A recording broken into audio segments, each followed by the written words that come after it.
It is kind of commonplace here that it's another day and another attack on the environment. Today is no exception.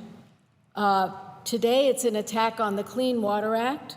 That's what I believe S 1140 does. And Mr. President, the name of this bill is, quote, the Federal Water Quality Protection Act, unquote. I tell you, if we could sue for false advertising, we'd have a great case, because this bill doesn't protect anything. It allows for pollution of many bodies of water that provide drinking water to 117 million Americans. 1 in 3 Americans, their drinking water will be at risk if my friend's bill passes. That's why I feel so strongly about it. You see it right here.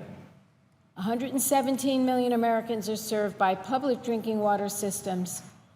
That's 94% of public drinking water systems that rely on these headwater streams. It affects 1 in 3 Americans. So, and that's in 48 states. So we're talking about a bill that is called the Federal Water Quality Protection Act, but it's about pollution, not protection.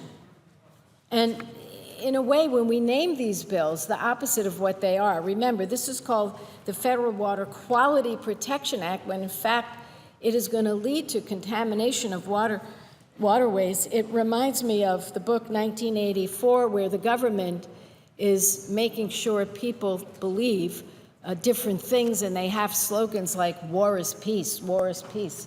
And you think about it, and finally you can't tell the difference between war and peace. Pollution is not protection, and this bill will lead to pollution. Because S 1140 blocks the final clean water rule that clearly protects these waters while exempting ditches and stormwater collection and treatment systems, artificial ponds, water-filled depressions, puddles, and recycled water facilities. What you'll hear from the other side is, oh, the Obama administration has written a rule that's protecting puddles. That is nonsense.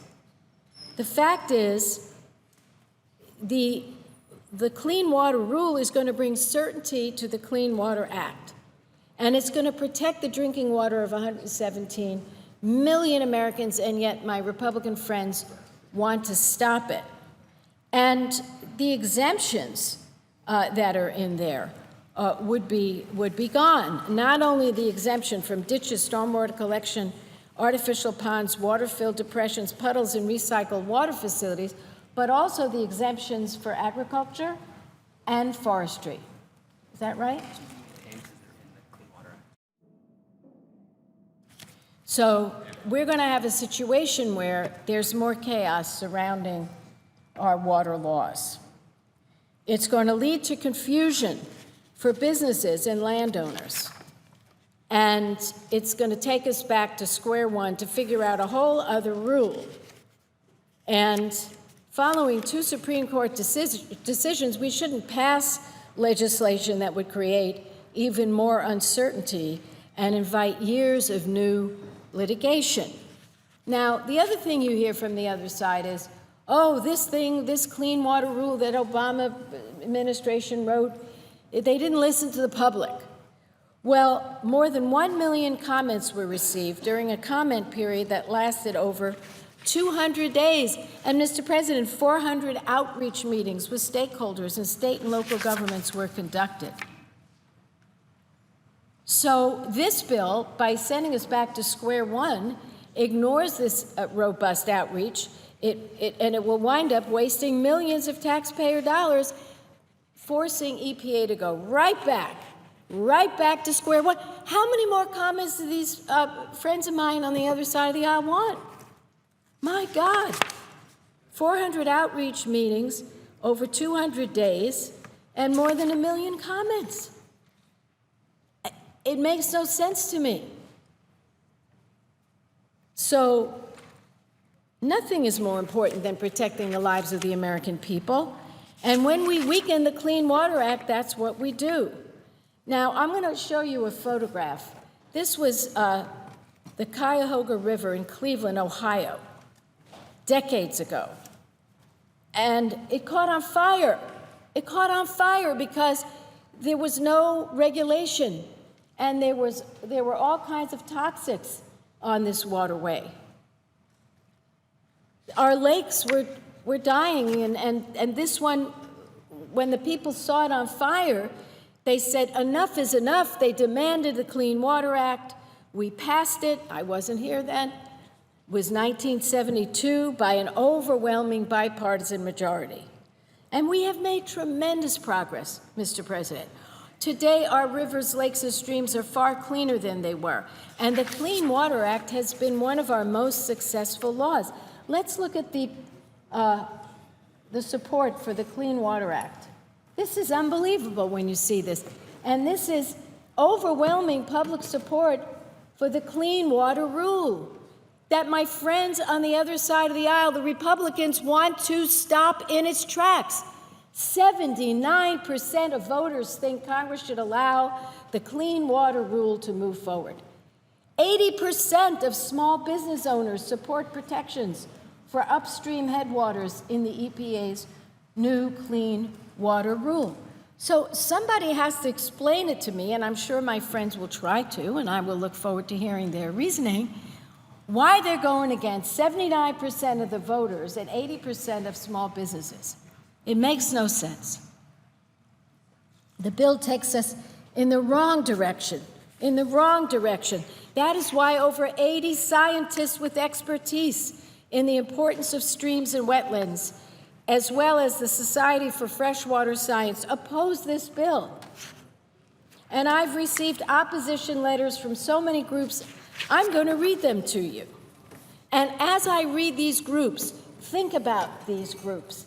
These are objective groups. These are nonpartisan groups. The American Public Health Association, the Physicians for Social Responsibility, the Trust for America's Health, scientists and legal experts, 82 scientists, 44 law professors, the American Fisheries Society, the American Sustainable Business Council, representing 200,000 businesses, oppose this bill.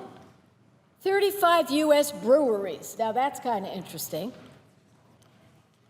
The breweries count on clean water. They're just very upset about the Barrasso bill. They oppose it. The American Fly Fishing Trade Association. I thought my Republican friends support outdoor recreation. The backcountry hunters and anglers oppose this. The Illinois Council of Trouts Unlimited, the International Federation of Fly Fishers, the Florida Wildlife Federation, the National Wildlife Federation, the Theodore Roosevelt Conservation Partnership, Trout Unlimited. Then you have the Alliance for Great Lakes, the American Canoe Association, American Rivers, the Blue-Green Alliance. And, Mr. President, I'm not going to go on that much longer. I'm just going to finish reading this list because when I speak, okay, you know I'm a strong environmentalist. I'm wearing my green today on purpose. But these groups are very, very concerned about the Barrasso bill, as are 79% of voters.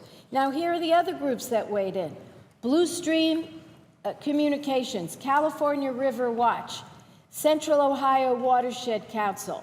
They know because they have algae blooms coming to their lakes. Clean Water Action, Clean Up the River, Coastal Environmental Rights, Defenders of Wildlife, Earth Justice, Environment America, Evangelical Environmental Network. You know, you want to know why the Evangelical Environmental Network is here, Mr. President? Because they believe we are harming with this bill God's creation. God's creation. That's why they're involved. Greenpeace, Gulf Restoration Network, Kentucky Waterways Alliance, Lake Champlain International, League of Conservation Voters, National Parks Conservation Association, the Nature Coast Conservation, New Jersey Audubon, Northwest Environmental Advocates, Ohio River Foundation, Prairie Rivers Network, River Network, Sierra Club, Southern Environmental Law Center, Surfrider Foundation, and the Center for Rural Affairs. Now, there are reasons that all these groups and scientists and biologists have come together. They want to protect the waterways of the United States of America. This bill will take us back to square one. This bill goes against the most incredible group of opponents. This bill ignores the will of the people. So I'm very, very hopeful that we will have enough votes to stop the special interests that want to keep dumping toxic material and dangerous material into our waterways.